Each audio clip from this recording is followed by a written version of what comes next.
Hello YouTube, this is John. In this video I'm going to quickly show you how to resolve this issue. No bootable device. As you are going to see, I'm powering on my laptop and this is an Acer laptop. So what we have here, we're having an issue. It shows no bootable device. I don't want to change the screen because it will do reflection. So we're having this issue and it's a very simple thing we are going to solve right now. So I want you to click Ctrl-Alt-Delete and then to take you to restart, then you click F2 to go to the BIOS system. So when you go to the BIOS system, this is what we get. You're going to go ahead and go to this part where you see boot. When you see boot, you're going to see this boot mode. You have to make sure you remove it from UEFI mode.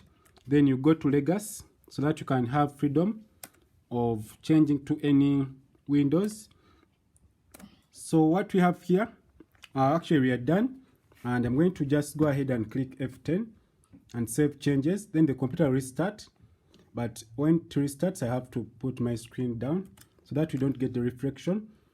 Right now the computer will restart and then we shall have our Windows load. It has restarted, sorry about that.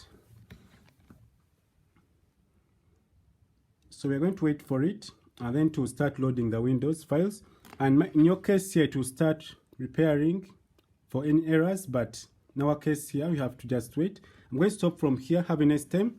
Don't forget to share this video and click the bell icon in order to get notified whenever I upload this video like this. Have a nice time. Goodbye.